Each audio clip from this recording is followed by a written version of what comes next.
바람이 불어온 그 밤에 꺼진했던 조각들이 난 떠올라 순간에 falling down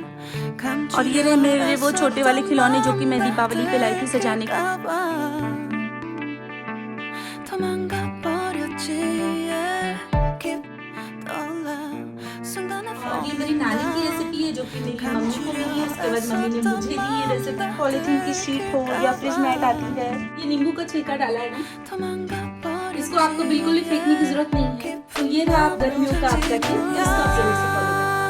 Take me back 그 밤을 되돌리고 싶어 내가 지키려 했던 모든 건 다 부서져 버렸어 정말 It's alright 내 숨겨왔던 비밀을 하늘에 고이 담았어 It's alright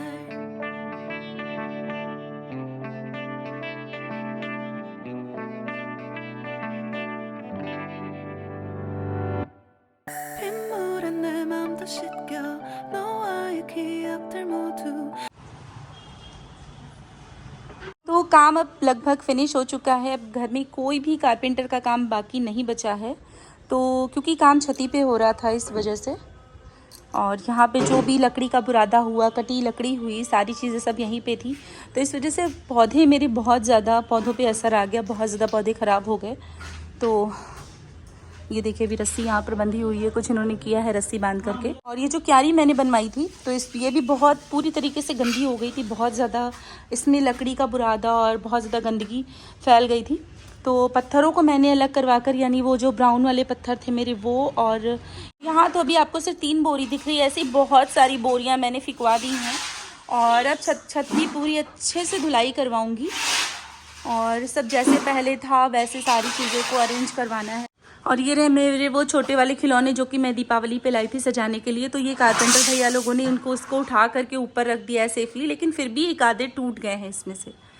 तो बस इसकी छत की सफाई हो जाए उसके बाद मैं नीचे चलूँगी किचन में, और किचन में जो कुछ भी होली के लिए बनना है वो उसकी भी तैयारी करनी है। alright 내 숨겨왔던 비밀을 하늘에 고이 담았어 It's alright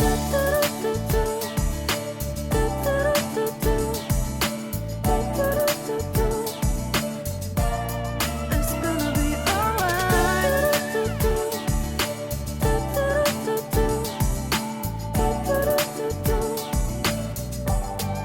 छत की सफाई लगभग हो गई थी और मैं और मेरा स्टाफ दोनों लोग मिलकर छत की सफाई कर रहे थे, तो थोड़ा काम जल्दी निपट गया। और यहाँ पर ठंडक क्योंकि पूरी तरीके से अब ख़त्म हो चुकी है, ब्लैंकेट्स का कोई भी यूज़ नहीं है, तो मैंने उसे ड्राई क्लीन के लिए दिया था, यानी मैंने उसे धुलने को दिया था। और यहाँ पर वो आ गए थे तो मैं इनको रैप करके पॉलीथीन में रख रही हूँ, जिससे ये पूरे साल मतलब नेक्स्ट ईयर जब हम इसका यूज़ करेंगे तो इस पर किसी भी तरीके से कोई भी डस्ट या गंदगी नहीं रहेगी और हमें इसको यूज़ करने से पहले दोबारा से वॉश नहीं करवाना पड़ेगा। और बच्चों का आज स्कूल का लास्ट डे था, बच्चे स्कूल गए हुए हैं, उसके बाद बच्चों की छुट्टियां हो जाएंगी होली के लिए। तो मैं सोच रही थी कि मैं ज़्यादा से ज़्यादा काम अपना निपटा दूं। होली की मेरी अभी कोई भी तैयारी स्टार्ट नहीं हुई है क्योंकि घर में कारपेंटर का काम चल रहा था इस वजह से। तो मैं सोच रही थी कि आज से मैं अपने पापड़ बनाने स्टार्ट कर दूँ, क्योंकि होली को सिर्फ 4 या 5 दिन ही रह गए हैं। मेरे मोहल्ले में तो सभी के पापड़ बन गए, बस मेरे ही यहाँ पापड़ नहीं बन पाए, बट कोई नहीं देर सही। और मैं भी स्टार्ट करूँगी आज से पापड़ बनाना, उसकी रेसिपी मैं आपसे शेयर करूंगी। आई होप आपको बहुत पसंद आएगा। और ये रेसिपी एक सीक्रेट रेसिपी है जो कि मेरी नानी की रेसिपी है, तो आप इसे प्लीज़ ज़रूर से फॉलो करिएगा। ये जो पापड़ होगा हमारा बेसिकली ये पानी से बनने वाला पापड़ है और बहुत ही यूनिक पापड़ है, टेस्ट में भी बहुत ज़्यादा अच्छा होता है। और इवन जब ये सूख जाता है और आप इसको फ्राई करते हो तो ये अपनी साइज से डबल ट्रिपल गुना बड़ा हो जाता है। और ये पापड़ जो मैं आज बनाऊंगी वो बनाऊंगी मैदे से, और इसको बनाने का तरीका थोड़ा सा यूनिक है। और ये मेरी नानी की रेसिपी है जो कि मेरी मम्मी को मिली है, उसके बाद मम्मी ने मुझे दी ये रेसिपी। और मुझे याद है, अभी भी याद है, होली में जब हमारे यहाँ पे पापड़ बनते थे तो मैं 5 सिस्टर हूँ, यानी मैं 5 बहनें, मुझे मिलाकर मेरी 5 बहनें हैं। तो 2 तो काफ़ी छोटी थी, पर हम 3 बहनें और मेरी मम्मी, मेरी मासी, सब लोग मिल करके छत पर बैठ करके ये पापड़ बनाते थे। पर हम 3 बहनें और मेरी मम्मी, मेरी मासी, सब लोग मिल करके छत पर बैठ करके ये पापड़ बनाते थे। तो पहले तो ये था कि हाँ छत पे जाते थे, अपना वहीं पे गैस रख लिया, वहीं पे सिलेंडर रख लिया, क्योंकि वो बड़े परिवार में बहुत ज्यादा पापड़ बनते थे, तो हम लोग वहां बैठते थे, फिर हम लोग ये पापड़ बनाते थे, तो बहुत ही ज्यादा अच्छा लगता था। तो उसी को याद करके मैं पापड़ बनाऊंगी। और सबसे बड़ी पापड़ की खासियत ये बात है कि जरूरी नहीं है कि आप इसको छत पर ही बैठकर बनाएं। अगर आप छत पे नहीं भी बना सकते हैं तो ये आराम से आप इसको छांव में बना सकते हैं और फैन में इसको सुखा सकते हैं। पूरी तरीके से ये फैन में ही सूखेगा और इसको धूप की बिल्कुल भी जरूरत नहीं है। लेकिन हाँ, अगर आप इन पापड़ों को 4 से 6 महीने या 8 महीने के लिए स्टोर करना चाहते हो, पापड़ बनाने के बाद जब वो छांव में सूख जाए तो उनको 2 दिनों के लिए आप धूप दिखा दीजिएगा। ऐसा दिखाने से पापड़ के जो मॉइस्चर होते हैं वो पूरी तरीके से खत्म हो जाते हैं और आपका पापड़ जो होता है वो लंबे समय तक चलता है। तो चलिए बनाना स्टार्ट करते हैं। तो सबसे पहले इसका जो मेन इंग्रेडिएंट होगा वो होगा मैदा। तो पापड़ बनाने के लिए मैं मैदे का यूज करने वाली हूँ और उसके साथ साथ मैं एक और तरीके का पापड़ बनाऊंगी जो होगा आलू का पापड़, और ये कच्चे आलू से बनाऊंगी मैं। तो 2 तरीके के पापड़ जो आज मैं आपको बनाना सिखाऊंगी और आप इसको देखिए और अगर अच्छा लगेगा तो प्लीज अपने घर पे जरूर बनाइएगा इस होली में। तो सबसे पहले मैं यहाँ पर बनाऊंगी आलू की पापड़। तो यहाँ पर मैंने वाइट आलू का यूज़ किया है, आप चाहे तो रेड आलू भी ले सकते हैं। और ये करीब ½ kg के बराबर आलू है, इसको मैंने पील कर लिया है। पील करने के बाद इसको कोर्सली चॉप करना है। चॉप करने के बाद इसको आप 4 से 5 बार साफ़ पानी से धो लीजिए, जिससे इसका जितना भी स्टार्च है वो निकल जाए। उसके बाद थोड़ा थोड़ा करके इसको ग्राइंडर में फाइन पेस्ट आपको बनाना है। फाइन पेस्ट बनाने के बाद में आपको उसको एक छन्नी से छान लेना है, जिसमें इसके अंदर किसी भी तरह की कोई भी लम्स या गुठलियाँ ना रहें। और ऐसा धीरे धीरे करके आप अपने सारे आलूओं को एक फाइन पेस्ट बना लीजिए।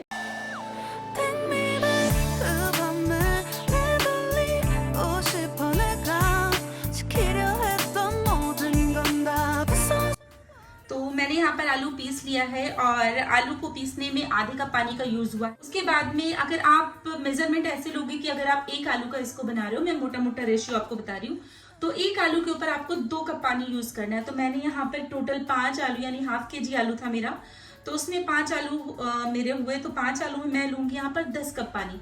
तो 1 कप पानी मैंने ऑलरेडी यहाँ पर ऐड कर लिया था। अब मैं इसमें 9 कप पानी फिर ऐड करूंगी।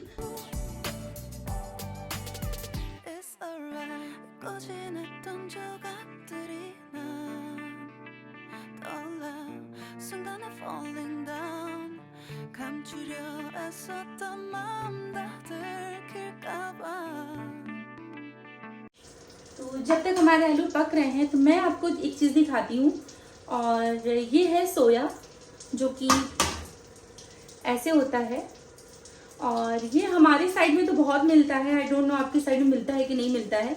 तो इससे एक बहुत ही ज़्यादा स्ट्रॉन्ग फ्लेवर आता है।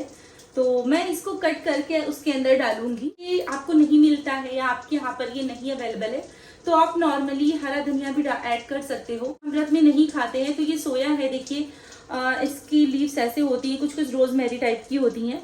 तो ये मैं ऐड करूंगी और इससे बहुत ही ज़्यादा अच्छा फ्लेवर आता है।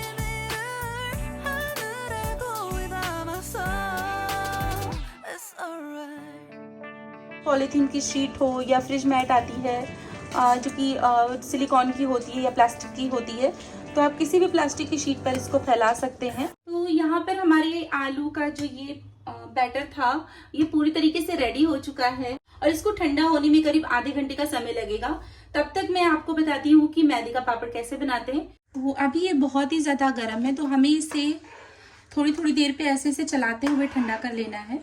ये एक बहुत ही अच्छा ऑप्शन है बॉडी को डिहाइड्रेट रखने का, और ये आप ज़रूर लीजिए और काम के बीच में तो ज़रूर लीजिए। तो मेरे साथ क्या होता है ना अक्सर कि मैं जब भी मैं काम में लग जाती हूँ तो मुझे बिल्कुल भी अपने खाने पीने की सुध नहीं रहती है, लेकिन मैं ये ज़रूर कोशिश करती हूँ कि मेरी बॉडी फुलफिल रहे, डिहाइड्रेटेड बिल्कुल ना हो। उसका एक बहुत ही अच्छा ऑप्शन है ये नींबू पानी। तो आप कोशिश करें कि गर्मियों में मोस्टली गर्मियों में जब भी आप किचन में काम कर रहे हो तो आप कोशिश करें कि आप अपनी बॉडी को पूरी तरीके से हाइड्रेटेड रखें। और लेमन वाटर एक बहुत ही अच्छा ऑप्शन है, इससे आपकी बॉडी के टॉक्सिन्स तो रिलीज होते ही हैं, बाहर निकलते ही हैं, साथ ही साथ आपके फेस पर एक बहुत ही अच्छा ग्लो आता है।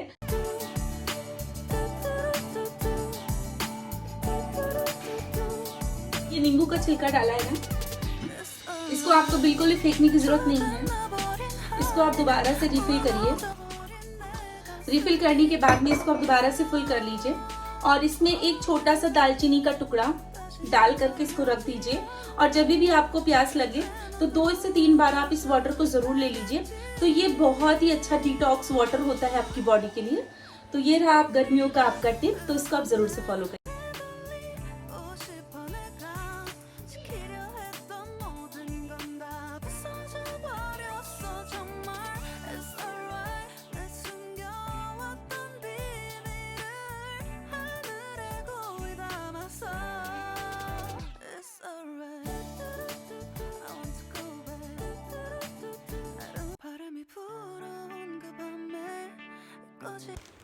इन पापड़ों को बनाने के लिए मैंने यहाँ पर मोमोज स्टीमर का यूज़ किया है। अगर आपके पास ये ना हो तो कोई बात नहीं, आप एक पतीले में पानी भर करके ऊपर से जाली वाली थाली रख दीजिए और उसको प्लेट से ढक दीजिए।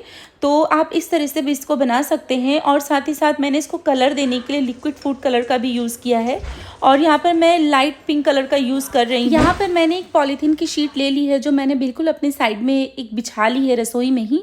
और ये है टिफ़िन के ढक्कन से मैं पापड़ बनाऊंगी। अगर आपके पास ऐसा टिफ़िन ना हो तो आप स्टील की प्लेट ले सकते हैं, गोल प्लेट, और साइज़ छोटा या बड़ा ये टोटल आपके ऊपर है।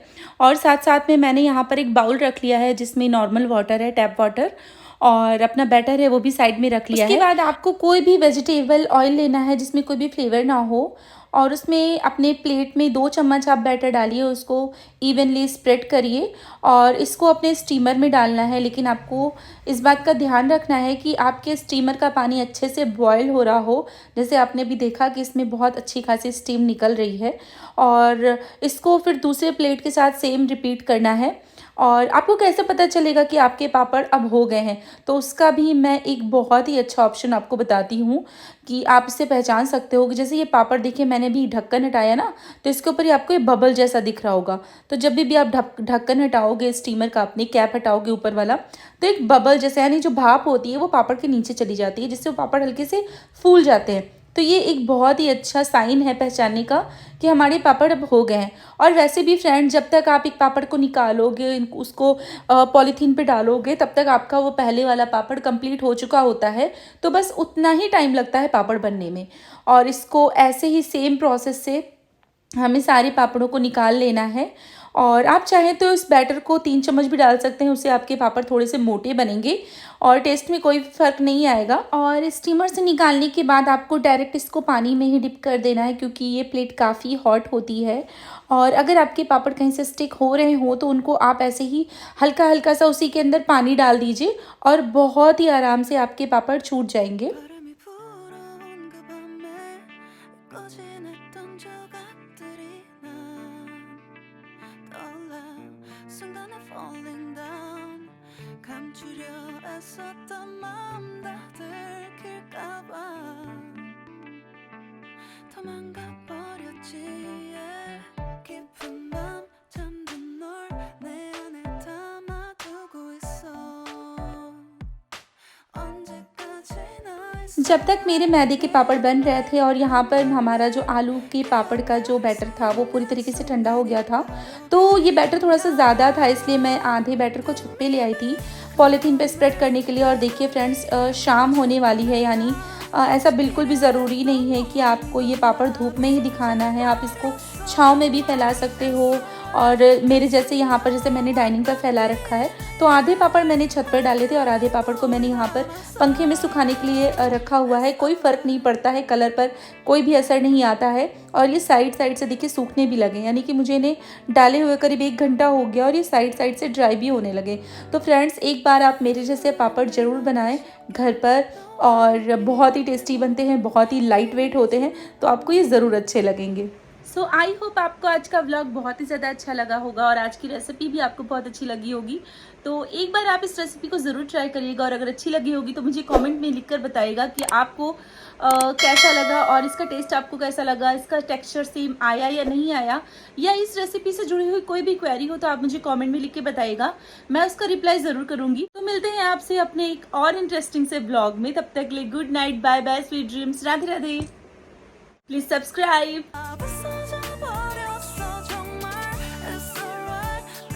मैं अभी आई थी रसोई में और ध्यान से देखने पे आपको दिखेंगे। तो ये पापड़ यहाँ से हाफ डन हो चुके हैं, यानी ये आधे सूख गए हैं पैन में, और करीब 3 से 4 घंटे लगे हैं इसको हाफ डन होने में। और धीरे धीरे ये सुबह तक ये पापड़ लगभग सूख जाएंगे पूरी तरीके से।